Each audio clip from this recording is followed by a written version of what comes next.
Hello students, welcome to the एडुटाइकी। So आज day 2 है हमारा इडोम फ्रेजेस का। इससे पहले एक वीडियो इडोम फ्रेजेस के हमने डाल दिए हैं और ये कौन सी सीरीज चला रहे हैं हम असम डायरेक्ट रिक्रूटमेंट का जो जनरल इंग्लिश पोर्शन का इडोम फ्रेजेस का सीरीज चला रहे हैं। इसके बाद सिनोनिम्स एंटोनिम्स का चलाएंगे, उसके बाद फिर आपको वन वर्ड सब्स्टिट्यूशन और थोड़ा सा जो ग्रामर में सब्जेक्ट वर्ब एग्रीमेंट हो गया और वॉइस और नरेशन का करा देंगे। तो इससे आपका पूरा इंग्लिश सेक्शन कंप्लीट हो जाएगा और असम का जो जीके पोर्शन है उसके लिए असम जीके, असम रिलेटेड जो जीके है उसका सीरीज भी हमारे चैनल पे चल रहा है। तो उसका लिंक जो है मैं डिस्क्रिप्शन बॉक्स में दे दूंगा, तो वहाँ से आप सब देख सकते हैं। करंट अफेयर भी मिल जाएगा, उसका भी लिंक दे दूंगा। चलिए तो आज स्टार्ट करते हैं 23 से। 23 क्या है फेज हमारा? An axe to grind, to an axe to grind मतलब स्वार्थी उद्देश्य से किया गया काम। ठीक है, स्वार्थी उद्देश्य से किया गया काम, एन एक्स टू ग्राइंड। तो इसका मीनिंग क्या होता है? इसका मीनिंग होता है, मीनिंग है हमारा क्या? Something done for selfish reason. तो something done for selfish reason. तो एन एक्स टू ग्राइंड मतलब क्या होगा? स्वार्थी उद्देश्य, सेल्फिश रीजन से कुछ किया गया काम। ठीक है, सेल्फिश रीजन से किया गया काम। चलिए 24 पे आ जाते हैं। 24 क्या है? Apple of Discord. ठीक है, देखिए एक एप्पल है। ठीक है, तो एप्पल दो आदमी सोच रहा है खाने का, मतलब मैं एक कहानी बता रहा हूँ। दो आदमी सोच रहा है कि मुझे मिल जाए या मुझे मिल जाए। ये बोल रहा है कि मुझे मिल जाए, ये बोल रहा है मुझे मिल जाए। तो विवाद का विषय क्या है? झगड़ा का कारण क्या होगा इन दोनों के बीच में? एप्पल। तो एप्पल ऑफ डिस्कॉर्ड कहने का मतलब हो गया मैटर ऑफ डिस्प्यूट। ठीक है, मैटर ऑफ डिस्प्यूट ये याद रख लीजिएगा। एप्पल ऑफ डिस्कॉर्ड मतलब मैटर ऑफ डिस्प्यूट, जो मतलब झगड़ा का कारण है वो क्या है? एप्पल। ठीक है, तो एप्पल ऑफ डिस्कॉर्ड। चलिए नेक्स्ट पे आते हैं। तो 25 पे आ जाते हैं। 25 क्या है? At one's finger tips. At one's finger tips का मतलब क्या होता है? किसी भी मतलब चीज के बारे में पूर्ण जानकारी होना। क्या होना? पूर्ण जानकारी होना, फुल्ली कंप्लीट जानकारी होना किसी भी मैटर के बारे में। ठीक है, तो देखिए वही लिखा है, to have complete knowledge. To have complete knowledge इसका मतलब तो मतलब इसका क्या हो गया इस पे? इसका मतलब एट वंस फिंगर टिप्स मतलब पूरा मतलब कुछ भी चीज एकदम फिंगर टिप्स पे होना है, ऐसा है पूरा नॉलेज होना। ठीक है, समझ समझ के याद कीजिएगा, हो जाएगा। तो 26 पे आ जाते हैं। 26 क्या है? Bear the brunt of. Bear the brunt of, bear the brunt of मतलब परिणाम भुगतना। किसी भी मतलब चीज का परिणाम भुगतना, जो परिणाम होता है ना कि इसका ऐसा परिणाम भुगतना पड़ेगा। Bear, you will pay the, you will bear the brunt of that work, ऐसा टाइप का कुछ बोलना, समझे? तो वही चीज को मीनिंग बता रहा है कि to bear the main part of something unpleasant. To bear the main part of something unpleasant. उसके बाद आ जाते हैं 27 पे। 27 क्या कहता है? Beat about the bush. Beat about the bush. Beat about the bush मतलब क्या कह रहा है? Meaning to talk in round about manner. To talk in round about manner मतलब सीधे सीधे कहे ना तो जो घुमा फिरा कर बात होता है, जैसे उसी को बोलते हैं कि राउंड अबाउट में ना, beat about the bush. Bush तो मतलब घुमा फिरा कर जो बात करता है ना, गोल मटोल बात करने वाला, वो उसके सेंस में ये यूज किया जाता है इज कि बीट अबाउट द बुश। देखिए ये याद तो आपको खुद ही करना होगा। मैं बता दूं कैसे भी मैं पढ़ाऊं, लेकिन याद आपको खुद ही करना होगा, क्योंकि इसे मैं कितना भी बता दूंगा तो मेमोराइज करना तो आपको ही है। इसीलिए मैंने पहले ही कहा है कि डेली का एक मतलब कॉपी बना लीजिए, उसमें लिखते जाइए डेली का इडोम फ्रेजेस। और क्या है कि जो मैं करा रहा हूँ उसे समझिए, एक दो बार, तीन बार करके, चार बार करके सुनिए। सुनने के बाद क्या है कि एक बार खुद थोरो रीडिंग कीजिए। उसके बाद देखिएगा कि एग्जाम में खुद ब खुद याद हो गया। ठीक है, उतना हार्ड नहीं है, बस मीनिंग समझ के अपना दिमाग लगा के कुछ भी एक शॉर्टकट बना लेना है, समझे? चलिए क्वेश्चन 28 पे आते हैं। 28 क्या कह रहा है कि between the devil and the deep sea. देखिए डेविल क्या है? डेविल भी बहुत नेगेटिव वर्ड है। डीप सी में भी क्या होगा? नेगेटिव भी वर्ड है, मतलब दोनों ही परेशानी है। ठीक है, तो क्या बोल रहा है कि बिटवीन, ऐसे तरह का समझ के चलिए ना, तो between the devil and the deep sea मतलब इन दोनों के बीच क्या होगा? तो ये क्या होगा इसका मीनिंग कि बिटवीन टू डिफिकल्ट सिचुएशन, मतलब दो गंभीर समस्याओं का बीच। अब कोई भी अगर डेविल और डीप सी के बीच में फंस जाए तो मतलब कैसा होगा, दो गंभीर समस्या ही है उसके लिए, उसके बीच में फंसा हुआ है, यही ऐसे ऐसे करके याद करना है। चलिए 29 पे आ जाते हैं, bone of contention. Bone of contention मतलब मैटर ऑफ डिस्प्यूट, मतलब सब्जेक्ट ऑफ डिस्प्यूट, मीनिंग इसका है मतलब झगड़े का विषय। देखिए झगड़े का विषय एक और हमने पढ़ा अभी थोड़ी देर पहले, उसका भी मीनिंग वही निकलता है ऑलमोस्ट, एपल ऑफ डिस्कोर्ड, ठीक है। तो और बोन ऑफ कंटेंशन, ये दोनों का मतलब एक ही है। जैसे कि कश्मीर मुद्दा जो है वो बोन ऑफ कंटेंशन है किसके किसके बीच, इंडिया और पाकिस्तान के बीच, ठीक है। चलिए 30 पे आ जाते हैं। 30 है बाय लिप्स एंड बॉन्ड्स।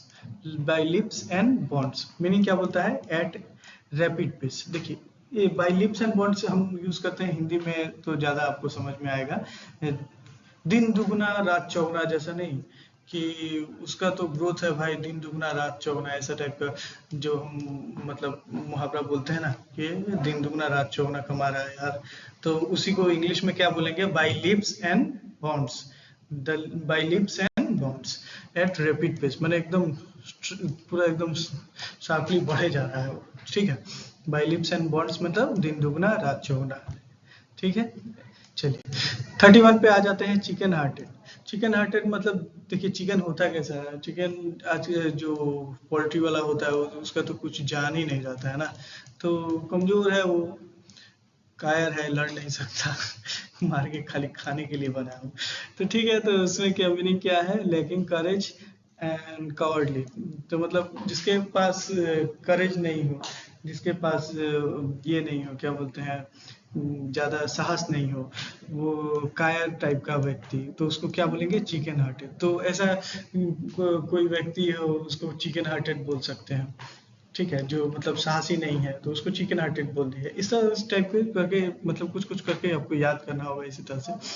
चलिए 32 पे आ जाता है। 32 क्या कह रहा है, cut both ways. Cut both ways करने का मतलब दोनों तरफ काट दे रहा है, ठीक है। दोनों तरफ काट दे रहा है मतलब इधर भी काट दे रहा है उधर भी काट दे रहा है, तो ऐसा आदमी क्या करेगा, दोनों साइड मतलब कोई भी मान लीजिए डिबेट चल रहा है तो इधर का भी बात काट दे रहा है, कभी इधर का भी बात काट दे रहा है, तो क्या है उसका आर्गुमेंट क्या है, उसका आर्गुमेंट है in favour of both sides, माने इसके साइड भी काम कर ले रहा है, इसके साइड भी काम काम कर ले रहा है, तो उस तरह का आदमी खतरनाक होता है, कट बोथ वेज, ठीक है। कट बोथ वेज, और मतलब दोनों ही पार्टी का मतलब के पक्ष में तर्क देना, इस तरह का, ठीक है। तो कट बोथ वेज मतलब सोच लीजिएगा, एक डिबेट चल रहा है, इधर वाला भी है इधर वाला भी है, तो एक बीच का आदमी है जो कभी इसका सपोर्ट कर दे रहा है सही, कभी इसका सपोर्ट कर दे रहा है, तो कट बोथ वेज, ठीक है। वो मतलब आर्ग्यू दे रहा है दोनों फेवर के, दोनों साइड के फेवर में, ठीक है। चलिए 33 पे आ जाते हैं। 33 क्या है, फेबियन पॉलिसी। फेबियन पॉलिसी क्या है, फेबियन पॉलिसी मीनिंग देखते हैं। मीनिंग है deliberate slow policy, policy of delaying decision, ठीक है। डेलिबरेट स्लो पॉलिसी माने हिंदी में अगर जानना चाहे तो मतलब सावधानी पूर्ण, जो मंद गति से, मंद गति मतलब धीरे धीरे चलने वाला जो नीति सब है ना, जो काम है ना, उसको ही फेबियन पॉलिसी, लेकिन सावधानी पूर्वक होता है वो सब। जैसे सावधानी पूर्वक फूक फूक के जो काम कर रहे हैं, हाँ बहुत धीरे धीरे चल रहा है लेकिन सोच सोच के कर रहे हैं, ऐसा ऐसा होना चाहिए, तो ऐसा फेबियन पॉलिसी, उसको क्या बोलेंगे, फेबियन पॉलिसी। चलिए 34 पे आ जाते हैं। 34 क्या है, get into hot water. Get into hot water, देखिए सुनने में ही कैसा लग रहा है, गेट इनटू हॉट वाटर मतलब हॉट वाटर में आप गर्म पानी में अगर मान लीजिए गए बहुत ज्यादा गर्म पानी में, तो क्या होगा, तकलीफ होगा, मतलब नेगेटिव होगा कुछ, ठीक है। इससे आपको सेंस लगाना है। कभी कभी क्या आता है कि इसी से आप मतलब ऑप्शन टिक आउट कर सकते हैं, नहीं भी आता है आपको एग्जैक्ट मीनिंग तो, ठीक है। तो देखिए गेट इनटू हॉट वाटर मतलब हिंदी में होगा समस्या में फंसना, मतलब किसी भी समस्या में फंसना है, क्योंकि जब हॉट वाटर में पैर देंगे आप तो जलेगा ही, तो क्या होगा, समस्या है ना भाई, तो वही मीनिंग क्या है, सीधा सीधा देखिए ना, मीनिंग में क्या लिखा है, गेट इनटू ट्रबल मतलब समस्या में पड़ जाना, समस्या में फंसना, ठीक है। चलिए 35 पे आ जाते हैं। 35 क्या है, फूल्स पैराडाइज। फूल्स पैराडाइज, पैराडाइज मतलब क्या होता है, स्वर्ग, और फुल मतलब क्या होता है, मूर्ख आदमी। तो फूल्स पैराडाइज मतलब इससे समझिए कि मतलब क्या होगा, कुछ झूठा टाइप का है ये होगा, तो मतलब इसका मीनिंग होगा झूठी उम्मीद में खुश होना। माने मूर्ख आदमी का, ऐसे समझिए, देखिए फूल्स पैराडाइज मतलब मूर्ख आदमी का पैराडाइज कैसा होगा, जो जिसको पैराडाइज के बारे में समझ ही नहीं है, वो वो आदमी पैराडाइज के बारे में क्या सोचेगा, मतलब उसका झूठा उम्मीद है ये सब। तो क्या है meaning, state of being happy for foolish और अनफाउंडेड रीजन, मतलब ऐसे ही झूठी उम्मीद में खुशी है, यहाँ ऐसा होगा वैसा होगा। फुल आदमी क्या करेगा, पैराडाइज के बारे में ऐसे ही सोचेगा। ठीक है, चलिए नेक्स्ट पे आ जाते हैं। 36 क्या है, give a piece of mind, give a piece of mind.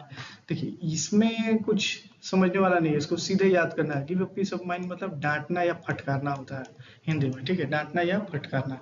देखिए वही लिखा हुआ है मीनिंग, टू रिब्यूक और scold, give a piece of mind. ठीक है, बच्चा को कोई भी टीचर क्या करे, give a piece of mind, इस तरह से याद कर लेना है। चलिए 37 पे आ जाते हैं, ग्रास वीडो। ग्रास वीडो देखिए, ग्रास वीडो याद करना, वीडो मतलब क्या होता है, विधवा टाइप का होता है ना, तो यहाँ पे विधवा नहीं हुआ है, लेकिन ग्रास वीडो बोल रहा है तो मतलब पूर्ण रूप से विधवा नहीं है, लेकिन वो है क्या, जिसका भी मतलब जो शादीशुदा वाइफ जिसका डाइवोर्स हो गया हो, या फिर उसका पति दूर रहता हो, उससे अलग कहीं रहता हो, तो उस तरह का मतलब महिलाओं को क्या बोलते हैं हम, ग्रास वीडो। देखिए वही बोल रहा है, मीनिंग क्या बोल रहा है, a woman who is separated, divorced और lives apart from her husband, इस तरह का ग्रास विडो, मतलब पति नहीं मरा है लेकिन पति दूर हो गया है, तो ये ग्रास विडो। ठीक है, चलिए 38 पे आ जाते हैं। 38 क्या बोल रहा है, हिट द जैकपॉट। अरे ये तो सुन के ही लग रहा है कि जैकपॉट हिट हुआ, लॉटरी लग गई है भाई। तो इसमें क्या है, gaining a big great success specially by luck, मतलब लॉटरी कैसा लगेगा, मतलब लक की वजह से ही लगेगा, आपका लक होगा तो हिट द जैकपॉट है, बहुत इजी है ये तो, आपको समझ ही में आ गया होगा कि लॉटरी लग गई। चलिए 39 पे आ जाते हैं। 39 क्या है, इन अ नटसेल। इन अ नटसेल कहने का मतलब होता है संक्षिप्त में। देखिए कभी कभी क्वेश्चन आता है ना कि राइट राइट इन ब्रीफ, तो मतलब एक्सप्लेन करना, किसी ब्रीफ में एक्सप्लेन करना संक्षिप्त में, तो इन अ नटसेल माने कोई भी समरी, एक बड़ा चीज को एक नटसेल में समराइज करना है, तो इन अ नटसेल। इन अ नटसेल मतलब संक्षिप्त में, इन अ नटसेल मतलब संक्षिप्त में। चलिए इन द सेम बोट, देखिए एक ही बोट में मतलब क्या क्या दर्शा रहा है, ये मतलब इसका मीनिंग क्या होना चाहिए, एक बोट में आप और आपका दोस्त एक ही बोट में जा रहा है, मतलब आप दोनों का स्थिति एक ही है। ठीक है, जाने का बोट में स्थिति एक ही है, ऐसा नहीं कि आप क्रूज में जा रहे हैं और आपका दोस्त जा रहा है बोट में, दोनों एक ही वही स्टीमर में बैठ के काठ का बोट में जा रहा है आप लोग। तो मतलब क्या ये क्या दिखा रहा है कि आपका और आपका दोस्त का स्थिति एक ही है। मैं समझाने के लिए बोल रहा हूँ, मतलब है ऐसा ही। देखिए sharing the same problem, sharing the same problem मतलब एक ही समस्या में फंसना, ठीक है, एक ही हालत में होना, एक ही स्थिति में होना, इस तरह का। ठीक है, इन अ सेम बोट। चलिए 41 पे आते हैं, kangaroo court. Kangaroo court, kangaroo court मतलब, कंगारू कोट मतलब कहने का मतलब हुआ an illegal court, an illegal court मतलब गैर कानूनी, जैसे कि हरियाणा वगैरह साइड में, वेस्ट यूपी में खप पंचायत चलता है ना, जो अपना डिसीजन खुद ही दे देता है पंचायतों के बीच, बिना कोर्ट उट में जाए, बिना ये में जाए, खप पंचायत वाला लोग, तो वो लोग क्या है, वो कंगारू कोर्ट है। क्या है, कंगारू कोर्ट है। देखिए तो रिलेट कर लीजिए, मान लीजिए, सोच लीजिए मन में कि खप पंचायत क्या है, कंगारू कोर्ट है, कंगारू लोग का कोर्ट है। ठीक है, या फिर कंगारू क्रिकेट में कैसे हैं, कंगारू के ऑस्ट्रेलिया को कहा जाता है, क्या है, वो लोग इनलीगल आदमी इनलीगल डिसीजन देता है, जैसे कि पर्थ टेस्ट में ऐसा हुआ था। तो सीधा सीधा अभी देखिए, मैंने 2-3 तरह से याद कर सकते हैं, मैं तो याद किया था, देखिए खाप पंचायत को मैंने सोच लिया कंगारू कोर्ट है ये, मतलब इनलीगल न्याय देता है, मतलब गैर कानूनी न्याय। चलिए लायन शेयर 42 पे आते हैं। लायन शेयर, लायन शेयर को कैसे समझेंगे, लायन क्या होता है, लायन होता है जंगल का सबसे बड़ा राजा। ठीक है, राजा कहा जाए तो उसका शेयर कितना होगा भाई, राजा का शेयर क्या होगा, कोई भी वस्तु है उसमें राजा का शेयर क्या होगा, लैंड मान लेते हैं, उसमें राजा का क्या होगा, सबसे बड़ा हिस्सा होगा। तो लायन शेयर मतलब सबसे बड़ा हिस्सा, लायन शेयर मतलब सबसे बड़ा हिस्सा, समझ में आ गया होगा आपको। लार्ज पार्ट मीनिंग क्या बोल रहा है, लार्ज पार्ट। चलिए 43 पे आ जाते हैं, मेक और मार। देखिए मेक और मार बहुत आसान है, मतलब मेक मतलब बनाना, मार बिगाड़ना, बनाना या बिगाड़ना। टू मेक और डिस्ट्रॉय, मेक और मार मतलब बनाना या बिगाड़ना, ठीक है। चलिए 44 पे आ जाते हैं। 44 क्या है? Man of means. 44 पे क्या है? Man of means. इससे पहले हमने क्या बताया था? मैन ऑफ लेटर्स, ठीक है। अब इस बार क्या बताना है? Man of means. तो मैन ऑफ मीन्स मतलब वेल्दी मैन, वेल्दी मैन मतलब समृद्ध आदमी, अरे किसी चीज का कमी नहीं है, मैन ऑफ मीन्स है। Bill Gates man of means है, ठीक है। तो इस तरह से याद कीजिए, अंबानी क्या है? मैन ऑफ मीन्स है। और मैन ऑफ लेटर्स मतलब Gandhi ji man of letters थे, पढ़ा लिखा आदमी, ठीक है, विद्वान आदमी। चलिए क्वेश्चन 45 पे आते हैं। Open question. ओपन क्वेश्चन मतलब, ओपन क्वेश्चन मतलब देखिए सुनने में लग रहा है कि यार इसका ओपन क्वेश्चन है, सबको पता है, ऐसा नहीं। इसका मीनिंग होगा ओपन क्वेश्चन मतलब एक क्वेश्चन जिसका आंसर बहुत तरह से दिया जा सकता है, ठीक है, बहुत ज्यादा उसका आंसर होगा, एक से ज्यादा आंसर होगा उसका, ठीक है। जैसे अध्यात्म, तो अध्यात्म वाला बात, सत्य क्या है, फिलोसफी में देखा जाए तो what is the ultimate truth, ऐसा पूछ देगा। तो जैन दर्शन में अलग बताया है, बौद्ध बौद्ध फिलोसफी में अलग बताया, चारवाक लोग अलग बताए हैं। तो ये ओपन क्वेश्चन है, ठीक है। ओपन क्वेश्चन है मतलब इसका आंसर एक से ज्यादा है। देखिए मीनिंग क्या बोल रहा है? A question which may have more than one answer, ठीक है। चलिए 46 पे आ जाता है। Rule the roost. Rule the roost, rule the roost मतलब क्या करना? कि रौब जमाना, ठीक है, किसी पर रौब जमाना, डोमिनेट करना किसी को, ठीक है। Rule the roost, rule the roost मतलब डोमिनेट करना, क्या करना? डोमिनेट करना, या फिर रौब जमाना। हिंदी में अगर आप से किसी पे रौब जमाना, जैसे आईएएस ऑफिसर कभी कभी किसी पे क्या करते हैं, जो कुछ कुछ आईएएस हैं वो लोग रौब जमा देते हैं। जैसे त्रिपुरा वाला केस आपको पता ही था, जिसमें एक आईएएस ऑफिसर ने एक पार्टी में जाकर रौब जमाया अपने पावर का। तो rule the roost, rule the roast, याद रखिएगा, रौब जमाना। तो नेक्स्ट है पे द पाइपर। पे द पाइपर मतलब हो गया कि आपका खर्च वहन करना, मतलब हिंदी में खर्च वहन करना, किसी भी चीज का, जो जैसे कोई भी चीज हुआ उसका जो जितना पैसा लगा हो वो आप अगर दे देते हैं तो उसको बोलते हैं खर्च वहन करना, मैंने खर्च ले लेना, पूरा खर्च देना, ठीक है। तो मीनिंग क्या बोल रहा है? To bear the cost of something, some service rendered, ठीक है, एंड रेंडरेड। तो बोलने का मतलब हो गया कि किसी भी चीज का खर्च वहन करना।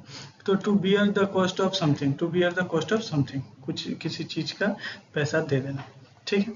48 पे आते हैं। 48 है shake in the shoes. Shake in the shoes मैंने, देखिए अब शूज में शेक कर रहे हैं, पैर हिलाना मतलब क्या है? सब साइन क्या है? डरने का साइन है, ठीक है। तो इसका मतलब होता है डर से कांपना, to tremble, tremble with fear और एप्रीहेंशन, ठीक है। तो मतलब डर से कांपना, शेक इन शूज मतलब डर से कांपना, ठीक है। आते हैं नेक्स्ट पे। 49 पे आ जाते हैं। 49 क्या है? To take one's heel. क्या है? To take one's heel. Meaning क्या कहता है? टू रन अवे मतलब भाग जाना। टू टेक वंस हिल, देखिए टू टेक वंस हिल मतलब किसी एक का हिल लेना, मतलब भाग जाना। हिल देखिए मैं समझाने के लिए, हिल मतलब क्या होता है? चप्पल में हिल लगा होता है, तो किसी टेक मतलब ले लेना किसी का चप्पल, मतलब क्या होगा? किसी का चप्पल लेके क्या होगा? भाग जाएगा आदमी, ठीक है। दौड़ के भागना है तो चप्पल तो चाहिए ना भाई। तो वही टू रन अवे, मतलब ऐसे ही समझाने के लिए बोला, और क्या। वैसे होता क्या है? टू टेक टू वन से मतलब भाग जाना। उसके बाद take by storm. Take by storm, take by storm माने टू सरप्राइज अन एक्सपेक्टली, ठीक है। तो मतलब अचानक की प्रभावित होना, ठीक है। कि मतलब टेक बाय स्टॉर्म, अचानक से आंधी से क्या होगा? आदमी प्रभावित हो जाता है, तो अचानक प्रभावित हो गया, सडन सरप्राइज है, अनएक्सपेक्टेडली, ठीक है। तो आज के दूसरा दिन हुआ और हमने अभी तक 50 फेजेस और इडम्स कर लिए हैं। तो होपफुली आप हमारे चैनल के साथ बने रहिएगा, और अगर वीडियो अच्छा लग रहा है तो please do like share and subscribe Edutai के। और देखिए डिस्क्रिप्शन बॉक्स में जाइए, वहाँ पे मैंने असम जी के और जो इंग्लिश है उसका लिंक दे दिया हुआ है, और बाकी इसका भी लिंक है, करंट अफेयर्स भी मैंने डाला हुआ है।